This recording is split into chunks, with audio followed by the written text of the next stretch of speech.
क्या आपकी गोलियों की तड़तड़ाहट सुनाई नहीं देती? क्या आपको बमों का धमाका सुनाई नहीं देता?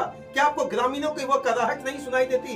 क्या वो आउटसोर्सिंग कंपनी से बना हुआ पानी की समस्या आपको नहीं सुनाई देता? प्रदूषण की समस्या आपको दिखाई नहीं देता?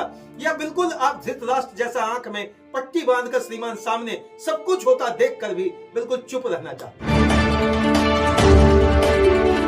नमस्कार। कहां सोया है कानून?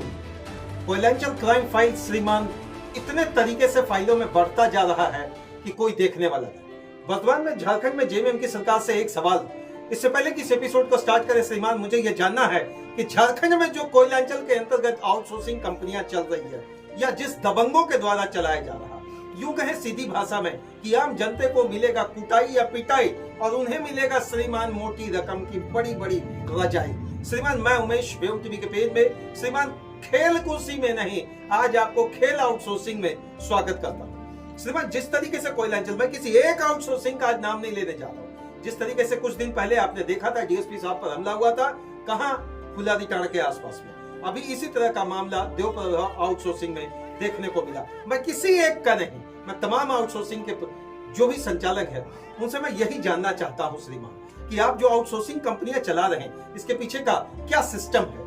क्या आप डीजीएमएस के रूल्स को फॉलो करते हैं? क्या एनआईटी सर्कुलर को आप मानते हैं? क्या कोल इंडिया द्वारा दिए गए वो बड़ी बड़ी फाइलों के अंतर्गत, बड़े बड़े पन्नों के अंतर्गत नियम कानून, क्या इसको रखते हैं? या आप चंद कुछ ऐसे लोगों को पाल कर रखे हैं जिनका नाम है श्रीमान मुझे कोयले का उत्खनन करने के लिए जो सामने पड़ेगा उसकी अब क्या होगा आप खुद आप समझ जाइए।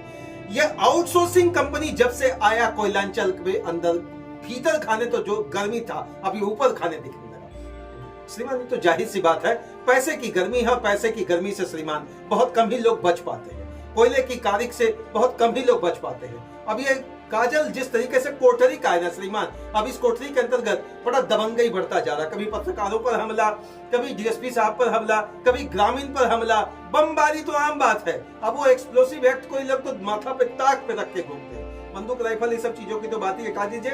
अगर आपने मुखरता से जरा सभी आवाज उठाया तो आपके सर पे जरूर कभी न कभी भिड़ा हुआ मिल जाएगा। कहां सोया है पुलिस प्रशासन? जिला प्रशासन के अंतर्गत जो मुखरता से उनको कार्रवाई करनी चाहिए वो श्रीमान क्यों नहीं दिखता? आम ग्रामीण, आम शहरी कराह रहा है और महज आप एफआईआर का इंतजार करते हैं कि जब तक कोई व्यक्ति आगे बढ़कर एफआईआर नहीं करता तब तक हम किस पर कार्रवाई करें। क्या आपकी गोलियों की तड़तड़ाहट सुनाई नहीं देती? क्या आपको बमों का धमाका सुनाई नहीं देता? क्या आपको ग्रामीणों की वो कराहट नहीं सुनाई देती? क्या वो आउटसोर्सिंग कंपनी से बना हुआ पानी की समस्या आपको नहीं सुनाई देता? प्रदूषण की समस्या आपको दिखाई नहीं देता? या बिल्कुल आप धृतराष्ट्र जैसा आंख में पट्टी बांधकर श्रीमान सामने सब कुछ होता देखकर भी बिल्कुल चुप रहना चाहते हैं?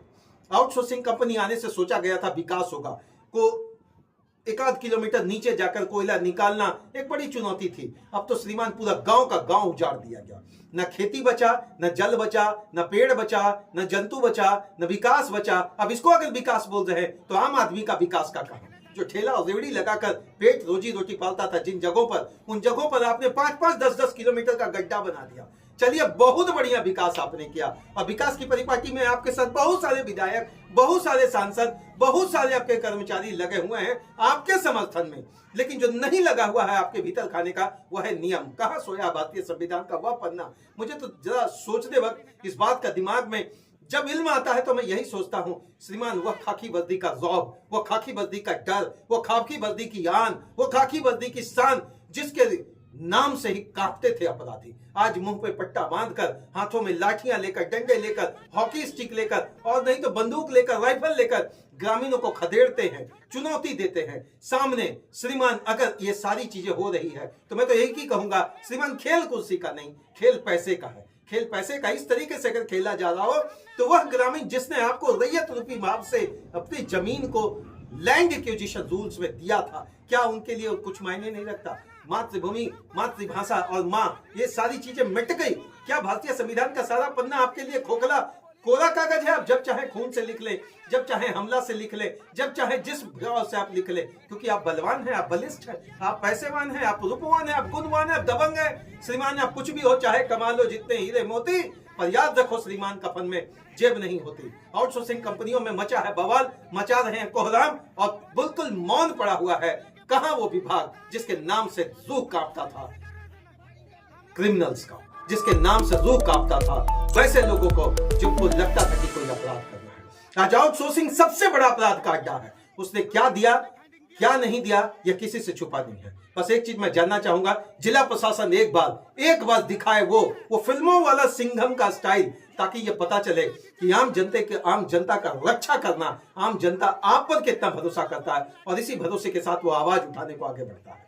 आउटसोर्सिंग कंपनियां बना रही है मजाक कानून को रख के ताक में, क्योंकि उनको लगता है कि मुझसे बेहतर, मुझसे बलिष्ठ, मुझसे ताकतवर कोई नहीं, ना जिला प्रशासन, ना राज्य प्रशासन, ना केंद्र रिजर्व पुलिस, ना कोई और, क्योंकि मेरे पॉकेट में है वही पैसा जिस पैसे की गर्मी से मैं सबको खरीद सकता हूँ। जो आज झारखंड आउटसोर्सिंग करेगा विकास या विनाश, आउटसोर्सिंग देगा आस या पास, आउटसोर्सिंग करेगा आपके साथ क्या कुछ खिलवाड़, ये तो मैं नहीं जानता, ये आप खुद जानते हैं। और आज अगर आवाज बंद हुआ तो कल इससे बुरा वक्त भी आने जा रहा, क्योंकि आउटसोर्सिंग कंपनियों के मालिकों को क्या कुछ करना चाहिए और नहीं करना चाहिए उन्हें भी जरूर सोचना चाहिए, क्योंकि इसी धरती पर आपको भी रहना है और इसी जगह से आपको भी जाना है। जय हिंद श्रीमान, बहुत बहुत धन्यवाद आप सभी का। कम से कम आउटसोर्सिंग कंपनी के द्वारा जो रोजगार देने की बात आप कर रहे हैं उसके लिए धन्यवाद, लेकिन इस रोजगार की आड़ में जो आप दे रहे हैं उसके लिए आपको थोड़ा सा जरूर इंतजार करिए। तब तक के लिए जोहार झारखंड।